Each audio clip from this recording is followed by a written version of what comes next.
आइए प्रार्थना करें। हमारे महान दयालु स्वर्ग, हम आपका धन्यवाद करते हैं कि आपने ये समय हम सबके जीवन में नियुक्त किया है कि हम सभी अलग जगहों से एक साथ हो सके और बाइबल के अध्ययन में जुड़ सके। पिता परमेश्वर, धन्यवाद करना चाहते हैं आपके दासों के लिए जो इन पढ़ाइयों में जुड़ते हैं। प्रार्थना करते हैं कि कोई इंसान ना सिखाए पर आपका आत्मा सिखाए। खुद लेखक हम सबका सिखाने वाला पिता परमेश्वर, कोई मनुष्य में ऐसे बल या ताकत नहीं कि वो आपके वचनों के गहरी बातों को किसी के साथ साझा कर सके। हम आपके पास आते हैं और आपसे प्रार्थना करते हैं कि आप खुद हमें सिखाइए, आप खुद हमें उस सच्चाई में बढ़ाइए जिस सच्चाई में आपने पिता परमेश्वर आज के पढ़ाई को आपके हाथों में प्रार्थना करते हैं कि आप में सिखाइए और हमें आपको एक नए तरीके से आपके प्रेम को देखने में आप सहायता कीजिए। धन्यवाद करते हैं क्योंकि आप हमारे साथ हैं, आप में सिखाने वाले और आप हमें आप में धन्यवाद करते हुए इस पढ़ाई के साथ जुड़े हुए जो भी चीजें हैं उन्हें आपके हाथों में सौंपे। इस विनती को यीशु मसीह के नाम से मांगते हैं। आमीन। हम परमेश्वर का खास तौर से हम धन्यवाद करते हैं इस स्वतंत्रता के लिए, इस पढ़ाई के मौके के लिए। क्योंकि यदि आज आप देखते हैं परमेश्वर की दया से, परमेश्वर के अनुग्रह से जो युद्ध जो है वो थम चुका है। पर बताया गया, कुछ मेरे साथी है जो कि पंजाब के एरिया में है, उन लोगों को कल के दिन जो है कलीसिया में आने से रोका गया। कारण क्या था? क्योंकि वो जिस कैंपस में जहां पर जो है चर्च था उसके बिल्कुल सामने में आप देखते हैं कि जो आर्मी का कंटोनमेंट है, आर्मी का जगह है, वहां पर जो है बहुत से ऐसे ड्रोन्स थे जिनको जो है सेना ने जो है मार कर गिराया, जिसके वजह से जो है कुछ वो खतरा जो है वहां पर था। और इस कारण से लोगों को कहा गया कि आप जो है कलीसिया में एक साथ मत आइए क्योंकि वो शायद अभी सुरक्षित नहीं। फिर अजीजों, बहुत जगहें जो है नेटवर्क जो है वो जाम कर दिए गए कुछ कारणों से, और लोग जो है ऐसे पढ़ाइयों में भी नहीं जुड़ सकते। वो चाहे भी तो वो ऑनलाइन भी कुछ चीजों को नहीं देख सकते। पर हम धन्य हैं कि हम पर किसी चीज का रुकावट नहीं। परमेश्वर का महिमा हो कि अब तक हम बिना कुछ बाधा के हम इन पढ़ाइयों में बन सकते हैं। इसीलिए मैं अक्सर विनती करता हूं कि आप कृपया इन समयों को हल्के में, वो समय ज्यादा दूर नहीं कि जब ये जूम जो है उसको ऐसा कर दिया जाएगा कि आप और मैं, अगर कोई भी धार्मिक कारण के लिए अगर जूम का मीटिंग, अगर उसका मीटिंग का लिंक बनाया जाएगा तो वो काम नहीं करेगा। तो आइए, जब तक समय है, जब तक स्वतंत्रता है, एक साथ आकर पढ़ाई करें, परमेश्वर को एक साथ परमेश्वर की सुंदरता को देखें और हम एक साथ परमेश्वर में पढ़ें। तो आइए हम इन समयों के लिए परमेश्वर का धन्यवाद करें परमेश्वर को महिमा दे, परमेश्वर को बढ़ाई दे। क्योंकि जो समयों को शायद हम आदर सम्मान नहीं कर रहे हैं, उसी समय के लिए एक व्यक्ति जो है कहीं पर रो रहा हो, कोई विनती कर रहा होगा कि परमेश्वर कृपया करके आप मुझे जो है एक बाइबल स्टडी में जुड़ने में मदद। कोई प्रार्थना कर रहा होगा कि काश मैं अपने विश्वासी भाई बहनों के साथ एक बार मिल पाता और वचन की अध्ययन करता।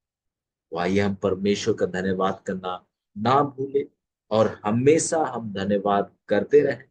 और मैं आप सबका भी मैं धन्यवाद करना चाहता हूं कि आप प्रत्येक दिन जो है बिना बिना हारते हुए, बिना रुके हुए आप जो है वफादारी से जो है इन पढ़ाइयों में आप जुड़ते आ रहे हैं। परमेश्वर आपको आशीष दे। और मेरी एक ही प्रार्थना है आप सबके जीवन के लिए कि आप सबका ध्यान पूर्ण रूप से यीशु मसीह पर हो, पूर्ण रूप से आप यीशु मसीह को देख सके। क्योंकि यीशु मसीह को पूर्णता में देखना ही जीवन है। यीशु मसीह को पूर्णता में देखना ही छुटकारा है। यीशु मसीह को पूर्णता में जानना ही सब सिद्धांतों को जानना है। यीशु मसीह के साथ आप रिश्ता मजबूत करेंगे, यीशु मसीह को आप जानेंगे, तो आपको यीशु मसीह वो हर एक चीज सिखाएगा जो कि आपको अभी सीखना है।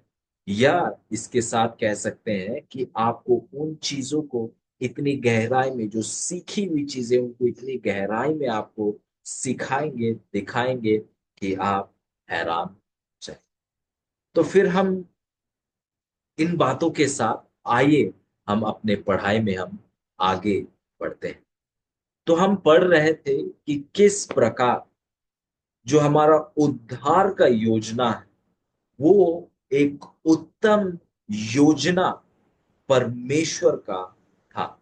वो कोई बाद में सोची हुई योजना नहीं थी, पर वो परमेश्वर की उत्तम योजना थी, जो कि हमेशा परमेश्वर के साथ है।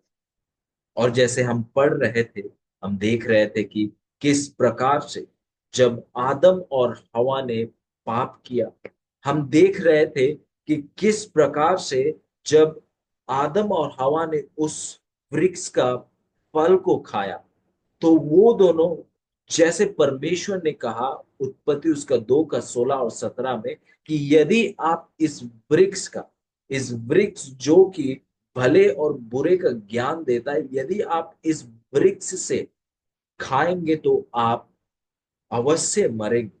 पर हम देखते हैं कि जब आदम और हवा उस वृक्ष से फल खाते हैं, तो वो दोनों जो है मरते नहीं। इसके बाद एक सवाल आता है कि क्या परमेश्वर झूठ बोले? पर हमने देखा, वचन बताता है स्पष्ट रूप से कि परमेश्वर जो है मनुष्य की तरह झूठ नहीं बोलता। हमारा परमेश्वर जो सृष्टि करता परमेश्वर है, जो उद्धार करता परमेश्वर है, वो कुछ बातों को हमें अच्छा महसूस करने के लिए नहीं बोलते हैं। यदि वो कुछ चीजों को बोलते हैं, तो वो इसीलिए बोलते हैं क्योंकि उनका उनको वो पूरा करेंगे। वो किसी चीज को केवल बोलने के लिए नहीं बोलते। तो फिर आदम और हवा क्यों नहीं मरे? और हमने देखा कि इसका जवाब है वो उत्तम उद्धार का योजना, जो कि परमेश्वर के साथ हमेशा से है। और जैसे हमने पढ़ा, ये एक रहस्य है कि परमेश्वर के साथ उद्धार का योजना हमेशा से है। परमेश्वर ने हमारा परमेश्वर से दूर होना, हमारा पाप करना, परमेश्वर ने उसे देख लिया था। ये एक रहस्य है, और शायद हमारे मनुष्य दिमाग के लिए इस बात को पूर्ण रूप से समझना शायद बहुत कठिन है। पर वचन स्पष्ट करता है कि हमारे उत्तम उद्धार का योजना परमेश्वर के साथ हमेशा से है, क्योंकि परमेश्वर हमेशा से परमेश्वर है।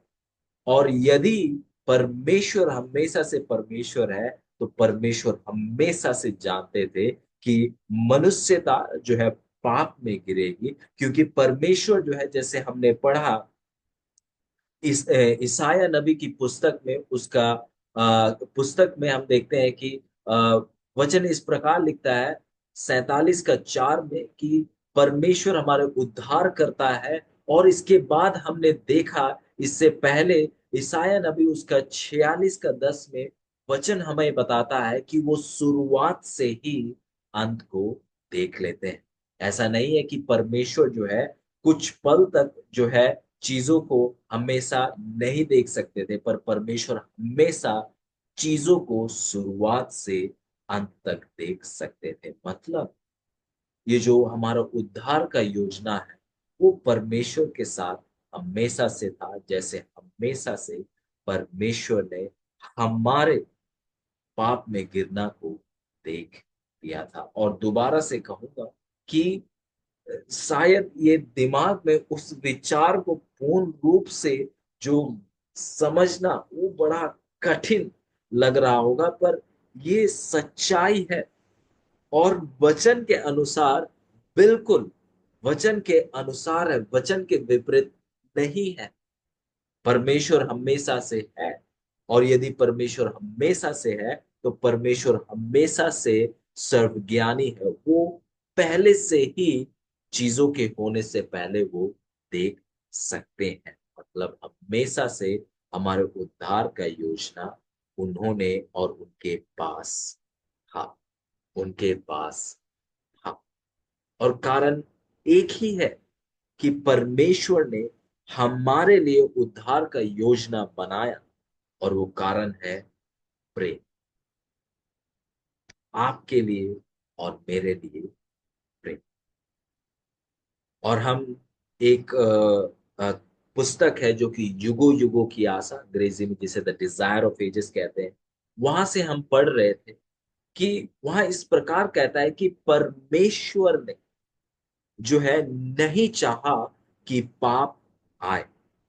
परमेश्वर की ये इच्छा नहीं थी कि पाप आए, पर परमेश्वर ने देख लिया था कि वो जो है आएगी। परमेश्वर ने देख लिया था शुरुआत से ही। हमेशा से परमेश्वर जानते थे कि शैतान जो है विरुद्ध करेगा, और शैतान के चिकनी चुपड़ी बातों के द्वारा जो है आदम और हवा पाप में गिरेंगे। परमेश्वर ने हमेशा से इसको जाना था, और उस चीज से बचाने के लिए, उससे रास्ता निकालने के लिए उन्होंने अपने प्रेम के तहत आपके लिए और मेरे लिए उन्होंने ये वाचा बांधा। उन्होंने ये एक निर्णय लिया, उन्होंने ठान लिया कि वो अपने एक लौते पुत्र को हमारे बचाव के लिए वो दे दे। और आगे इस प्रकार कहता है कि उन्होंने, यीशु मसीह के बारे में जिक्र करते हुए वचन कहता है कि उन्होंने वॉलेंटरी किया। इस चीज को हम देख रहे थे कि उन्होंने क्या किया, वॉलेंटरी किया। मतलब उन्होंने स्वेच्छा के द्वारा, उनका वो स्वेच्छा था। और अगर हम इस शब्द वॉलेंटरी को अगर हम कुछ डिफाइन करना चाहे, स्वेच्छा को अगर हम डिफाइन करना चाहे, तो अक्सर आपने सुना होगा कि जब आप ऐसे धार्मिक सम्मेलन में जाते हैं जहां हम वचनों का पढ़ाई कर रहे हैं, या कोई ऐसी सम्मेलन हो, अक्सर ये पूछा जाता है कि कौन स्वेच्छा के द्वारा आगे आना चाहता है, कौन वॉलेंटरी करना चाहता है। और आपने गौर किया होगा, ये अक्सर मैंने देखा है कि जब ये सवाल पूछा जाता है कि क्या यहाँ कोई वॉलेंटियर है, उदाहरण के लिए, क्या यहाँ कोई वॉलेंटियर है, क्या कोई स्वेच्छा के द्वारा प्रार्थना करना चाहता है, क्या कोई वॉलेंटियर करना चाहता है प्रार्थना के लिए। और हम देखते हैं कि जितने बहुत से लोग वहां इकट्ठे हैं, कल्पना कीजिए पर लोग जो है आप देखते हैं कि अक्सर वॉलेंटरी बोलने से भी वो क्या है, वो सोचते हैं, वो एक दूसरे को कहते हैं कि अरे आप करो, अरे आप करो। और ये वाकई में वॉलेंटरी नहीं, ये सवीक्षा नहीं होता है। पर यदि आप देखें, जब यीशु मसीह के सवीक्षा की बात हो रही है, जब यीशु मसीह की वॉलेंटरी करने की बात हो रही है, तो जब परमेश्वर ने देखा कि पाप होगा, जब परमेश्वर ने देखा कि आदम और हवा पाप में गिरेंगे, तो परमेश्वर यीशु मसीह ने उसी समय अपना हाथ उठाया। उसी समय यीशु मसीह ने कहा कि मैं जाऊंगा, मैं इनके लिए जो है, मैं अपना जान दूंगा ताकि वो हमेशा का जीवन को प्राप्त कर सके। परमेश्वर हमेशा से, हम नहीं जानते किस समय जो है, और उसको हम खोजेंगे भी तो वो हमें नहीं मिल पाएगा। वो एक बहुत बड़ा रहस्य है कि किस समय समय में हमारे उत्तम उद्धार का योजना परमेश्वर ने तय किया, परमेश्वर ने बनाया। पर आप ये बात निश्चय के साथ जान लीजिए कि जिस समय पाप को देखा गया, उसी समय परमेश्वर यीशु मसीह ने कहा कि मैं उनके उद्धार के लिए जाऊंगा।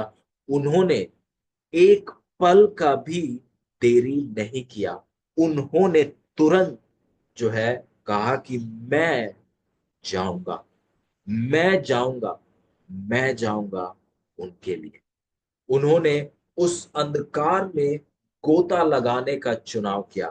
परमेश्वर ने पाप के अंधकार में कूदने का निर्णय लिया ताकि हम उस अंधकार से बचाए जा सके, ताकि हम उस रोशनी में आ सके, ताकि हम हमेशा के लिए नाश ना हो जाए।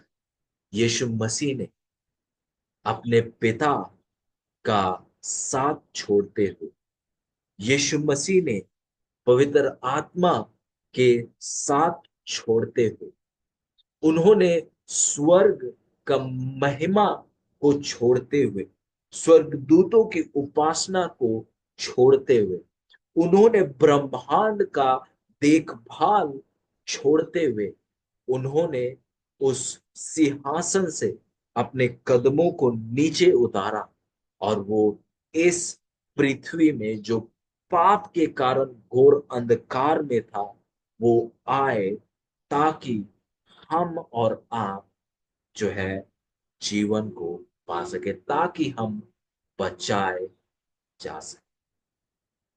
अजीजों, आज तक मैंने ऐसा प्रेम नहीं देखा है। अजीजों, ये है हमारे परमेश्वर। और जो बाइबल के परमेश्वर है, जो परमेश्वर जो सृष्टि करता है, वो परमेश्वर ईसाइयों का परमेश्वर केवल नहीं, वो ईसाइयों का परमेश्वर नहीं, अगर हम उसे सही शब्दों में कहें तो वो हर एक उस व्यक्ति का परमेश्वर है जो आज जीवित। यीशु मसीह ईसाइयों का परमेश्वर नहीं है, यीशु मसीह मनुष्यता का परमेश्वर। शायद लोगों ने अपने आप को अलग अलग समूहों में रख लिया है, अपने आप को अलग अलग समूहों के भीतर वो देखते हैं, पर परमेश्वर सबका एक ही है, और वो है जीवित सृष्टिकर्ता परमेश्वर और उद्धार करता, जो कि आपसे जितना प्रेम करते हैं, उनसे भी उतना ही प्रेम करते हैं जो लोग आज परमेश्वर से दूर है, परमेश्वर के ज्ञान से जो है वंचित है। परमेश्वर यीशु मसीह जितना आपके लिए मरे, जितना आपके लिए उन्होंने कहा कि मैं जाऊंगा, उतना ही परमेश्वर यीशु मसीह ने उन लोगों के लिए भी कहा मैं जाऊंगा जो लोग आज परमेश्वर यीशु मसीह को नहीं जानते।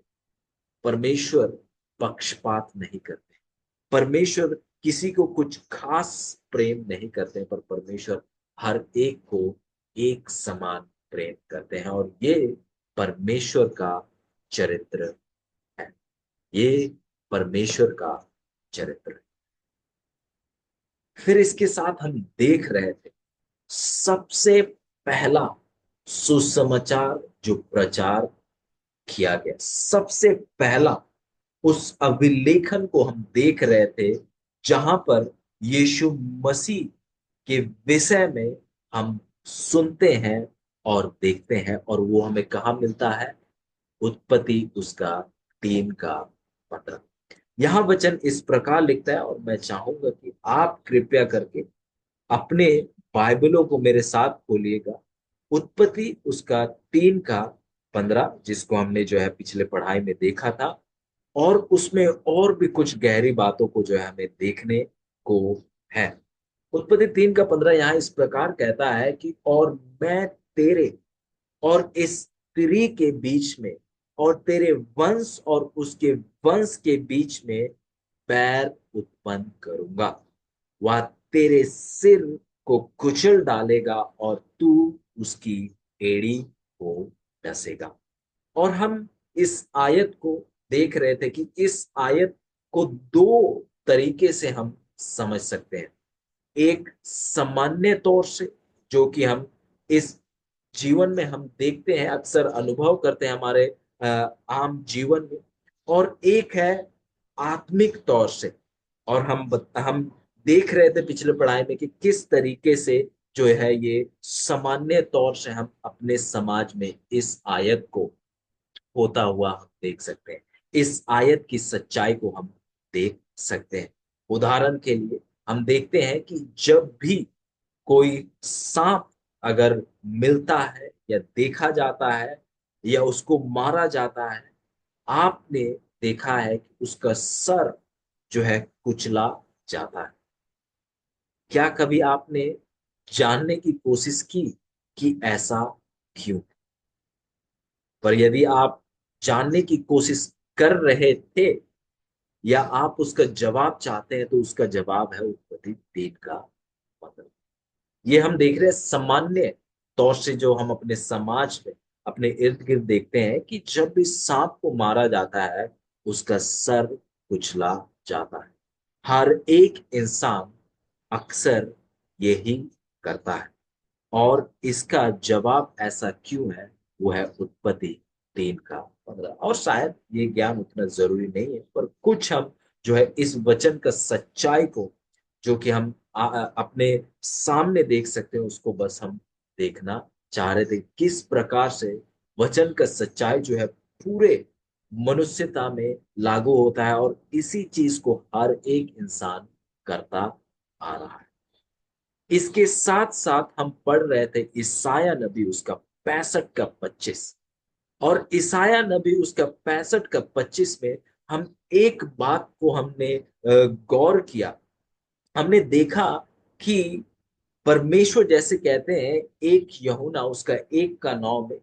आइए हम उसको पढ़ेंगे, क्योंकि आज जो है हम उस विषय को हम देखने वाले हैं, जैसा हमने जो है पिछले पढ़ाई में हमने कहा था। 1 यूहन्ना उसका 3 का 9, यहाँ 1 यूहन्ना 1 का 9, क्षमा कीजिएगा, 1 यूहन्ना 1 का 9 यहाँ इस प्रकार कहता है, यदि हम अपने पापों को मान ले तो वह हमारे पापों को क्षमा करेगा, करने और हमें सब अधर्म से शुद्ध करने में विश्वास योग्य और धर्मी है। देखिए, वचन कहता है कि यदि हम अपने पापों को मान ले, यदि हम अपने पापों को परमेश्वर के सामने स्वीकार ले, तो परमेश्वर विश्वास योग्य है हमें क्षमा करने की।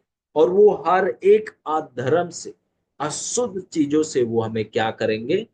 वो हमें उनसे शुद्ध करेंगे। और जैसे वचन कहता है कि हमें क्या करेंगे? सफेद करेंगे।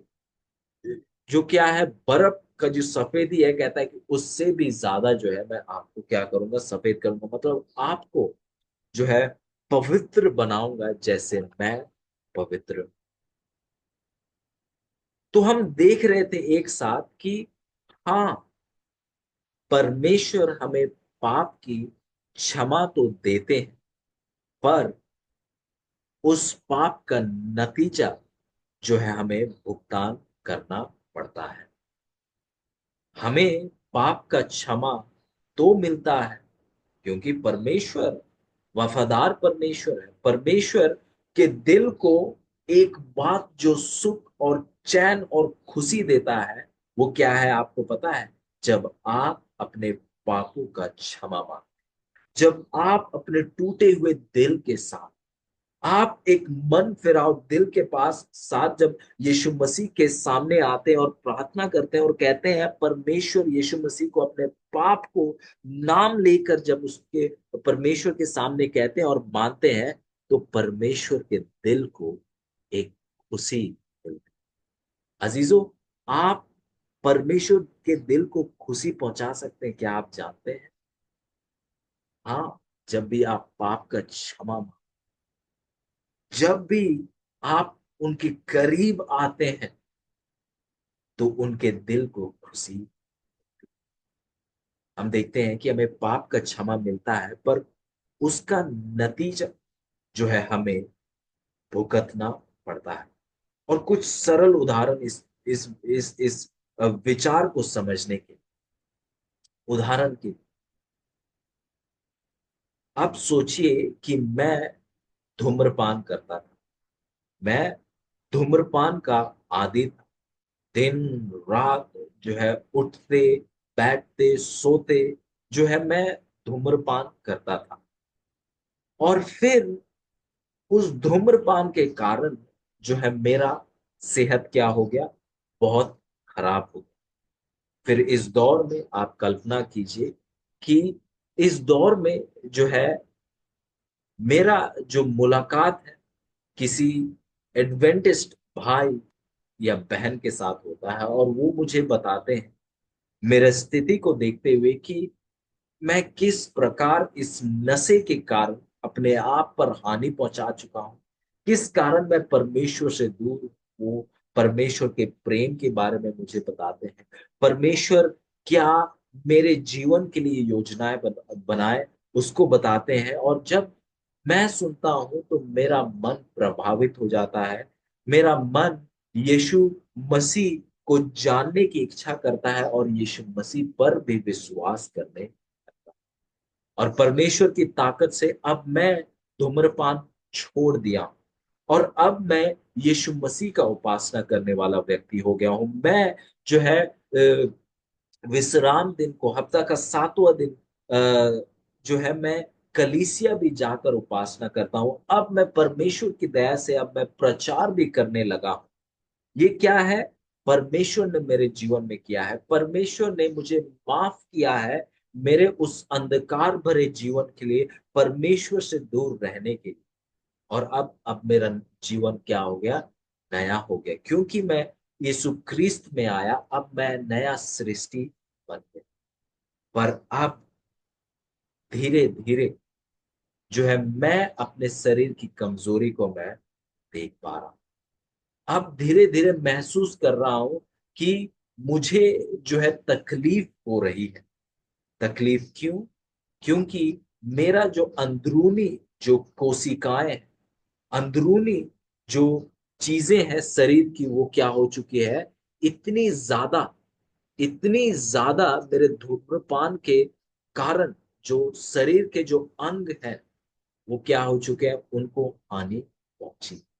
अब मैं परमेश्वर के काम करता हूं, पर अब मेरे उस जीवन के कारण जो है अब मेरे शरीर पर असर है।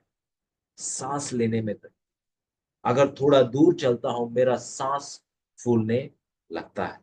अब आप देख रहे हैं कि अब मैं नई सृष्टि हो गया हूं, नया जीवन परमेश्वर के द्वारा प्राप्त किया हूं, पर मेरा पाप का जो असर, उसका नतीजा जो है अब भी मेरे को भुगतान करना है। कारण क्या है? वो मैंने अपने ऊपर खुद लाया है। और बिल्कुल इसी प्रकार हम जब पाप की क्षमा मांगते हैं परमेश्वर से, परमेश्वर हमें उसके लिए क्षमा करते हैं। पर उसका जो परिणाम जैसे हमने देखा इस उदाहरण में कि मैंने अब धूम्रपान छोड़ दिया, पर अब उसका असर मुझ पर अब भी है, उससे जो हानि पहुंची है उसमें अब मेरे को जीना पड़ेगा। जो हानि, शायद अगर धूम्रपान नहीं करता तो जीवन को मैं पूर्णता से जीता और आनंद के साथ जीता, पर उस बुरी आदत के कारण क्या हो गया, मेरा सेहत जो है पूर्णता में नहीं है, मेरा सेहत क्या है, कमजोर है। और बिल्कुल ऐसा ही जो है हमारा, जब हम पाप करते हैं हम पर ऐसा ही असर करता है, हमारे कुछ ताकतों को वो कम कर देता है, हमारे जीवन को आनंद लेने का क्या कर देता है, उसको कम कर देता है। उदाहरण के लिए जो है ये सर्प बहुत अच्छा उदाहरण होगा। आइए दोबारा से ईसाया नबी और उसका 65 का 25 को हम देखेंगे। यहां वचन इस प्रकार लिखता है कि भेड़िया और मेमना एक संग चरा करेंगे और सींग बैल की नाई भूसा खाएगा। सींग शेर और सर का आहार मट्टी ही रहेगा। देखिए, यहां पर आप देख रहे हैं वचन कहता है कि सर्प का आहार मट्टी ही रहेगा। अजीजों, यदि आप सृष्टि को देखें तो सर्प का आहार मट्टी कभी भी नहीं था। सृष्टि के समय उसका मट्टी आहार कब बना, जब सर्प ने शैतान को अनुमति दिया कि उसका इस्तेमाल करे। और उसके बाद अन्यथा जो आहार सर्प का था, उसका आहार जो है घास फूस जो प्राकृतिक तौर से होती है वो चीज थे, पर मट्टी कभी भी नहीं था। कारण मट्टी उसका आहार हुआ, वो क्या था, उसका पाप, कि उसने जो है शैतान को अनुमति दिया कि उसका इस्तेमाल करें। और अब देखिए यहाँ पर जो है ईसाया 65 का 25 जो है उस नए पृथ्वी के विषय में बताता है कि नए पृथ्वी में जो है किस तरीके का जीवन होगा।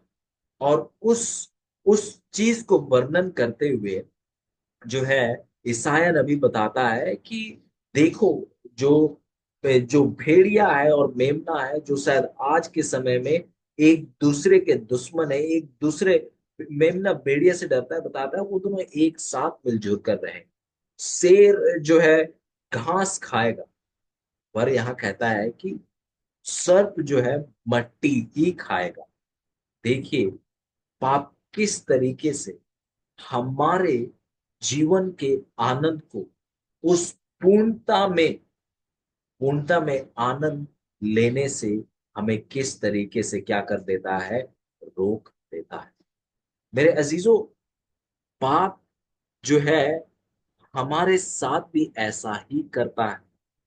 हमारे जीवन के आनंद को, जो कि हमें पूर्ण रूप से मिलना चाहिए था, हम अपने पापों के कारण ही उस आनंद को पूर्ण रूप से नहीं प्राप्त कर पाते।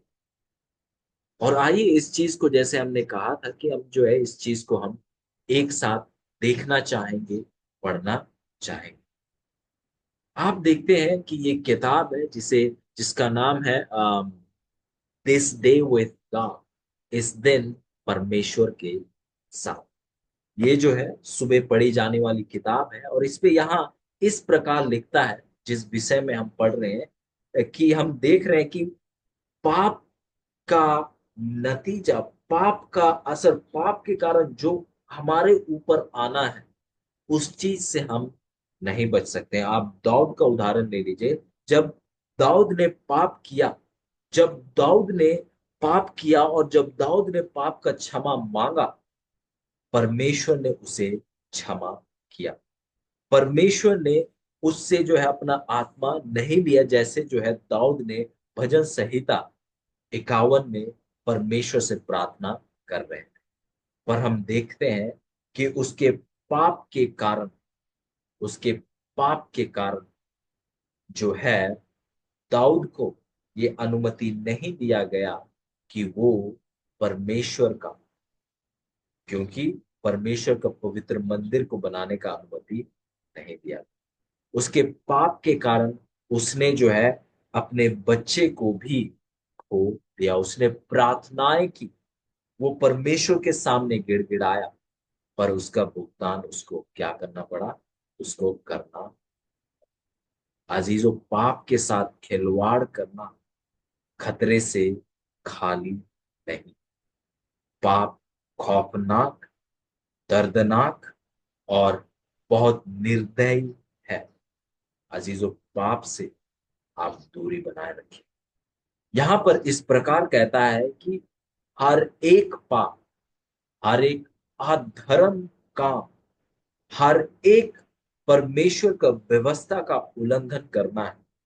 कहती है कि वो बड़े शब्दों से हजारों, वो हजारों से ज्यादा ताकत में जो है उसका असर जो है करने वाले के ऊपर होता है, ना कि जिसके ऊपर वो चीजों को किया जाता है। उम्मीद करता हूं कि आप समझ रहे हैं कि जब आप पाप करते हैं, जब आप अधर्म के कामों को करते हैं, यहाँ पर जो है लिखने वाली परमेश्वर की दास कहती है कि उसका असर जो है आपके ऊपर हजारों गुना होता है। आपको लगता है कि आप किसी और को चोट पहुंचा रहे हैं, पर उसका चोट आपके ऊपर कहती है कि हजारों गुना रहता है। आगे इस प्रकार कहते हैं कि हर एक समय जब आप परमेश्वर का दिया हुआ तोहफा को, परमेश्वर के दिए हुए वरदान को आप गलत रीति से इस्तेमाल करते हैं, गलत तरीके से उसका उपयोग करते हैं, कहती है कि आप उस वरदान के ताकत को, उस वरदान के ताकत को, कुछ भाग आप उसे खो देते हैं, और जो कि आपको पूरा अनंत काल में जो है आप उसका भरपाई नहीं कर पाएंगे, या वो पूरा हो पाएगा। जो भाग को आप खो देते हैं, आपका परमेश्वर के ताकत को गलत इस्तेमाल कर कर, वो आप पूरे अनंत काल में भी उसकी भरपाई नहीं कर पाएंगे। मतलब उदाहरण के लिए, अब शायद आप सोच रहे हैं कि वो परमेश्वर के दिए हुए वरदान क्या है।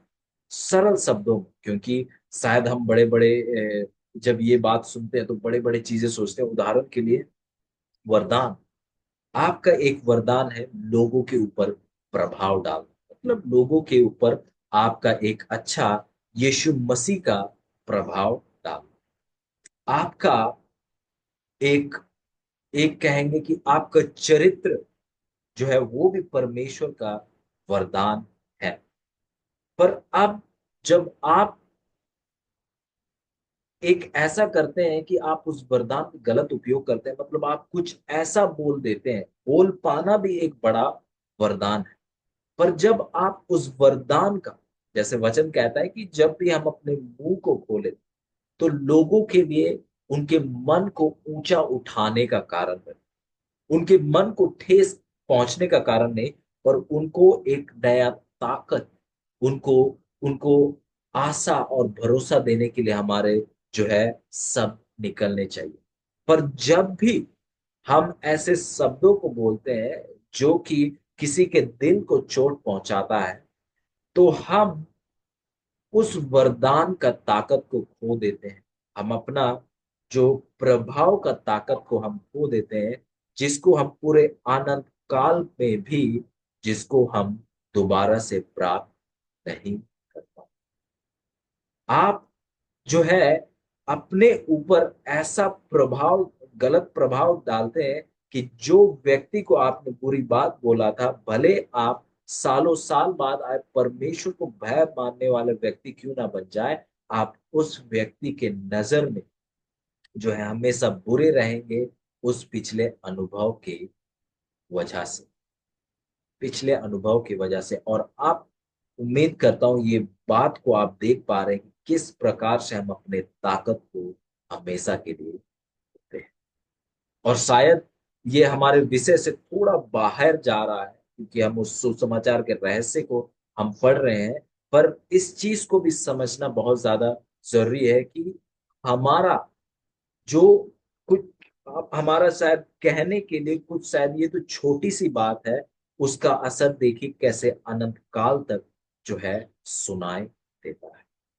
इस प्रकार कहता है कि हर एक जो वो दुर्व्यवहार आप अपने चरित्र पर करते हैं, उसका असर जो है केवल इस जीवन में नहीं, बल्कि अनंत काल में भी वो नजर आएगा। मतलब जो ताकत को आप खोते हैं पाप के कारण, उसको आप दोबारा जो है नहीं हासिल कर सकते हैं। दोबारा से उस धूम्रपान का उदाहरण, जो मेरे फेफड़ों का ताकत था, उसको मैं अब दोबारा हासिल ही नहीं कर सकता हूं। मैं जितनी भी कोशिश कर लूं, मैं हासिल ही नहीं कर सकता हूं।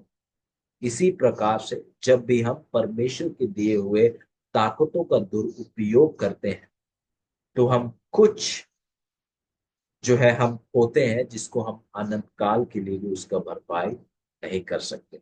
आगे इस प्रकार लिखता है कि हाँ, परमेश्वर जो है पापी को क्षमा करते हैं, पर फिर भी कहते हैं कि अनंत काल में भी जो आपने स्वेच्छा से जो ताकत को आपने खोया है, उसको आप पूरा नहीं कर पाएंगे, मतलब उसको भर नहीं पाएंगे।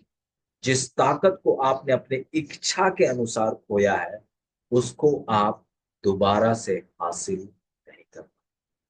और फिर आगे इस प्रकार कहता है कि अगले जीवन में जाना, देखिए भविष्य के जीवन में जाना, अनंत काल के जीवन में जाना, और उस ताकत का आधा के साथ जाना, कहते हैं कि ये एक बहुत खौफनाक विचार है। और शायद हमने अनजाने में, शायद हमने अपने चरित्र के ऊपर बहुत चोट पहुंचाया है। शायद हमने परमेश्वर के दिए हुए उन वरदानों को, हमने उनका गलत उपयोग किया है। पर जब आज परमेश्वर का वचन आ रहा है, तो आइए हम परमेश्वर के दिए हुए वरदानों का दुरुपयोग ना करें। आगे इस प्रकार कहता है कि वो दिन जब दया का द्वार बंद किया जाएगा, वो दिन जब वो समय खत्म हो जाएगा तैयारी का, कहती है कि जो समय और जो चीजें खोई जाती हैं, उनको हम दोबारा कभी भी प्राप्त नहीं कर सकते।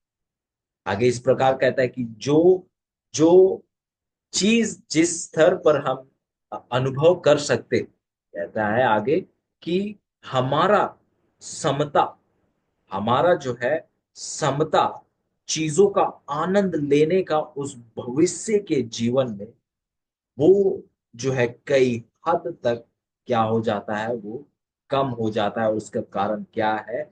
हमारा परमेश्वर का दिया हुआ ताकत का दुरुपयोग कर, मतलब हम परमेश्वर के दिए हुए ताकतों का सही उपयोग नहीं कर रहे। हमारा समता, हाँ, उदाहरण के लिए दोबारा मैं उस उदाहरण में बार बार जाना चाहता हूं कि मैं अभी जीवन का आनंद ले रहा हूं। अब मैं क्योंकि यीशु मसीह में हूं, बिल्कुल मैं आनंदित हूं। पर अब जीवन को पूरी पूर्णता से मैं उसका आनंद नहीं ले पा रहा हूं।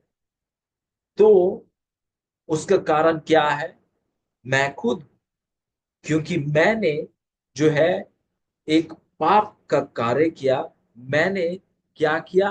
मैंने धूम्रपान किया, और उसके कारण अब मैं अपना भविष्य जीवन और जितना साल इस पृथ्वी में है, उसको मैं आनंद से नहीं गुजार पा रहा हूं, पूरे उसका पूरा आनंद नहीं ले पा रहा हूं।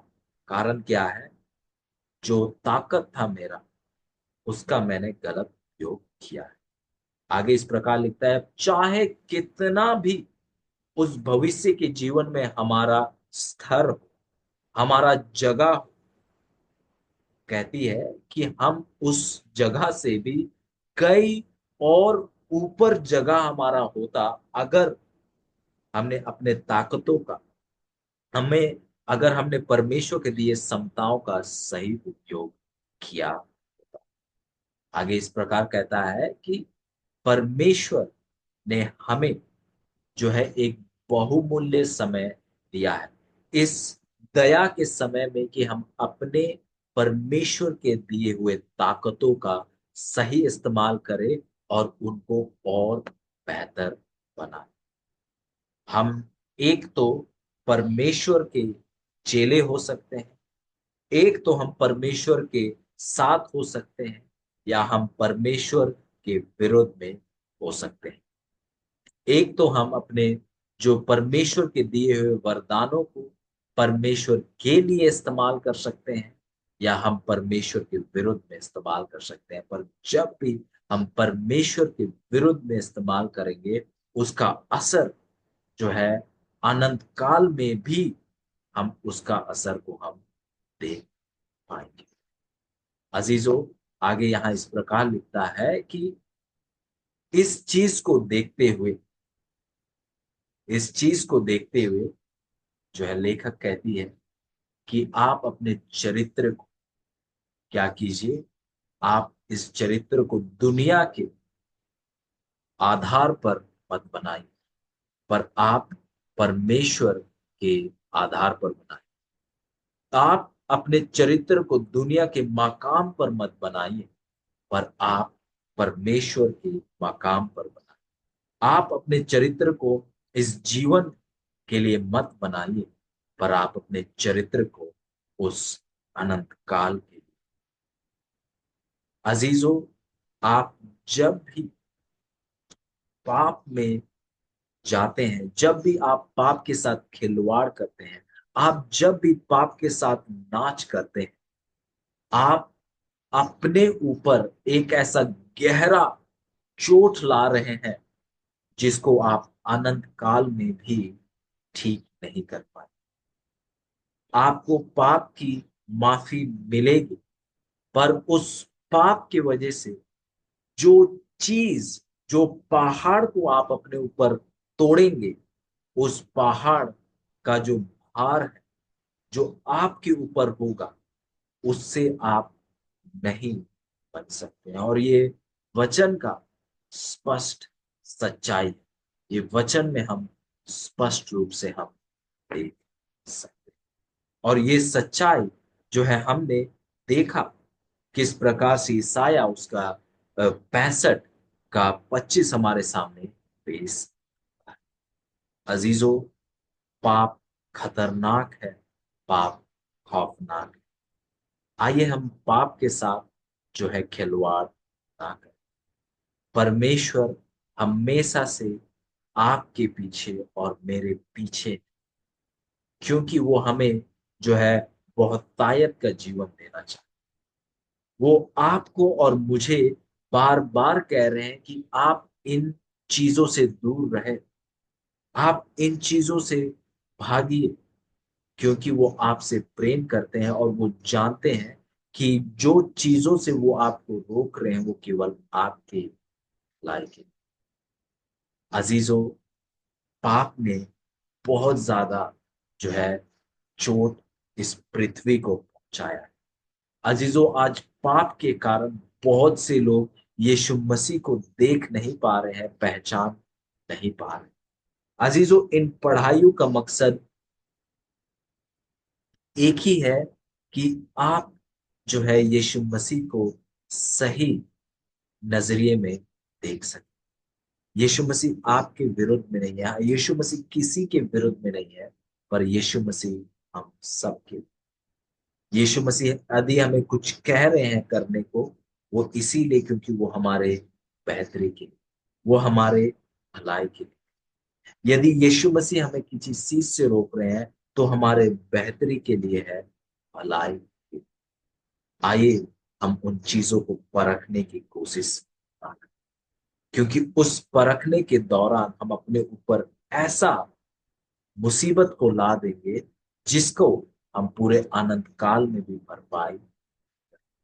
हाँ, शायद ये बातें अब तक हमने नजरअंदाज की और शायद हमें नहीं पता, पर यदि परमेश्वर हमारे सामने कुछ प्रकाशित कर दे, तो आइए हम उस प्रकाश में बने रहे और उस प्रकाश में हम आगे बढ़ते हैं। आइए उस परमेश्वर का जो इच्छा है और वो क्या है कि वो पवित्र हो जैसे आप पवित्र हैं। आइए जब हम उस रोशनी में जब हम चलेंगे तो हम उस शुद्धता उस पवित्रता को हम प्राप्त करते जाएंगे, उस परमेश्वर का शुद्धता और पवित्रता को। और जब वो आपका जीवन होगा, परमेश्वर खुशी के साथ वो आपके लिए की। आइए अजीजों, हम परमेश्वर के साथ एक सच्चा, एक ईमानदारी का रिश्ता हम आइए प्रार्थना करें कि पवित्र आत्मा के ताकत से हमारे मन में पाप के लिए नफरत उत्पन्न, क्योंकि जब तक हमारे दिल में हमारे मनों में पाप के लिए नफरत ना हो, जब तक हम ये नहीं देखते कि हमारा पाप यीशु मसीह को किस हद तक चोट पहुंचाता है, हम कभी भी पाप करना नहीं छोड़। आइए जब भी आप पाप को देखते हैं तो आपको सामने यीशु मसीह का चेहरा आए और किस तरीके से हमारे पापों ने उन्हें क्रूस पर फेंका, और आपके मन में परमेश्वर एक नफरत को उत्पन्न करे पाप के लिए, ताकि आप पाप को सोचते ही आपके मन में इतना नफरत हो कि आप उस पाप के बारे में सोचना भी चाहें। अजीजों, पाप से हमें बचाने के लिए परमेश्वर ने एक उत्तम योजना बनाई, और उस योजना में हमारा भला हो रहा था, पर परमेश्वर को बहुत गहरा चोट पहुंच रहा। परमेश्वर को बहुत बड़ा कीमत चुकाना, और परमेश्वर इन चीजों के लिए, इन चीजों को करना परमेश्वर के लिए उनका मकसद ये था, आपको और मुझे। आइए हम उस परमेश्वर के रहस्यमय योजना के विरुद्ध में ना रहे। आइए हम उनके साथ बने रहे, उनमें बने रहे, और उनके दिल के लिए हम एक खुशी का कारण हो। उनके दिल को आइए हमारा जीवन खुशी। यदि ये आपकी इच्छा है, यदि ये आपका निर्णय है कि मैं आज से अपने आप को परमेश्वर के हाथों में सौंपता हूं, और मैं परमेश्वर के दिल को चोट नहीं पहुंचाऊंगा पर उसके दिल को मैं खुशी पहुंचाऊंगा, यदि ये आप हैं तो आइए मेरे साथ घुटनों में आइए और आइए हम ये समर्पण करें। और जो भी हम समर्पण कर रहे हैं, आइए हम उन्हें ना भूले पर उन समर्पणों में हम बने रहें। और हो सके तो आप उनको लिख लीजिए ताकि आप उन्हें भूले ना, ताकि आप उस समर्पण पर हमेशा अंत तक टिके रहे। और आप उस समर्पण के लिए मैं इसीलिए ना बने रही क्योंकि आपने ऐसा परमेश्वर से कहा, पर आप उस समर्पण में उस वायदा को इसीलिए पूरा कीजिए क्योंकि आप परमेश्वर यीशु मसीह से प्रेम करते हैं, जो आपको और मुझसे बहुत ज्यादा प्रेम। यदि ये आपकी इच्छा है, यदि ये आप निर्णय ले रहे हैं, तो आइए जैसे मैं भी ये निर्णय ले रहा हूं आप सबके साथ, आइए हम घुटनों पे आए और प्रार्थना करते हुए अपने जीवन को हम परमेश्वर के हाथों में। आइए हम प्रार्थना करें। महान दयालु जीवित पिता परमेश्वर, धन्यवाद करते हैं कि आपने हमें बचाने के लिए एक उत्तम योजना को बनाया, जो कि आपके साथ हमेशा से हम आपका महिमा करते हैं, हम आपका बढ़ाई करते हैं, क्योंकि जब हम आपके प्रेम को देखते हैं तो हम हैरान हो जाते हैं। हम हम समझ नहीं पाते आपके प्रेम की गहराई। हम आपको महिमा करते हैं कि आप हमसे ऐसा प्रेम करें, और आप हमें प्रकाशित कर रहे हैं सच्चाइयों के साथ। क्यों? क्योंकि आप नहीं चाहते कि हमें कोई भी चोट पहुंचे, हमें कोई नुकसान हो हमारे साथ हो कि हम आपको सुनने वाले। परमेश्वर पिता, हम आज एक निर्णय ले रहे हैं कि हम आपके दिल को खुशी पहुंचाएंगे, आपके लबों पर मुस्कुराहट को लाएंगे।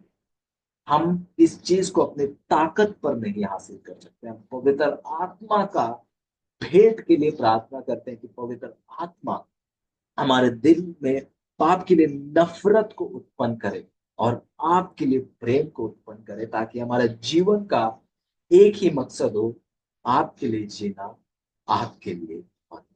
धन्यवाद करते हैं आपके दास और दासियों के लिए और प्रार्थना करते हैं कि आप उन्हें आशीषित कीजिए, आप उन्हें आप में बनाए रखिए। उनका जीवन केवल आपके विषय में, उनका जीवन केवल आप की हो। आशीषित कीजिए और उन्हें लगातार आप सिखाते रहिए और उन्हें पवित्र आत्मा से आप भर कर हर एक पल। धन्यवाद करते हैं इन समयों के लिए जहां हम वचन का गहरा अध्ययन कर सकते। हमें लगातार सिखाते जाइए और हमें लगातार आपको देखने में मदद कीजिए। इस विनती को यीशु मसीह के नाम से मांगते हैं, आमीन।